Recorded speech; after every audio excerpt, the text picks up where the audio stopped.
رفع المركز الوطني للأرصاد درجة الإنذار على منطقة مكة المكرمة ومحافظاتها إلى تحذير، مشيرا إلى استمرار الإنذار حتى الساعة 11 صباح غد. وكشف المركز أن التوقعات تشير إلى عواصف رعدية مصحوبة بأمطار غزيرة يصاحبها نشاط في الرياح السطحية وتساقط البرد وسيول وانعدام في الرؤية وارتفاع الأمواج، وذلك على العاصمة المقدسة جدة، الجموم، بحرة، الكامل، خليص، عسفان، الطائف، رابغ، الليث، الشعيبة.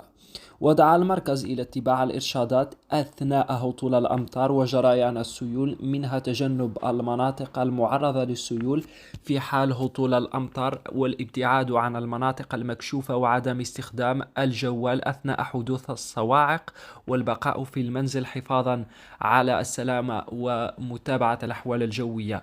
ضرورة الالتزام بالتحذيرات الرسمية والصادرة عن الجهات المسؤولة.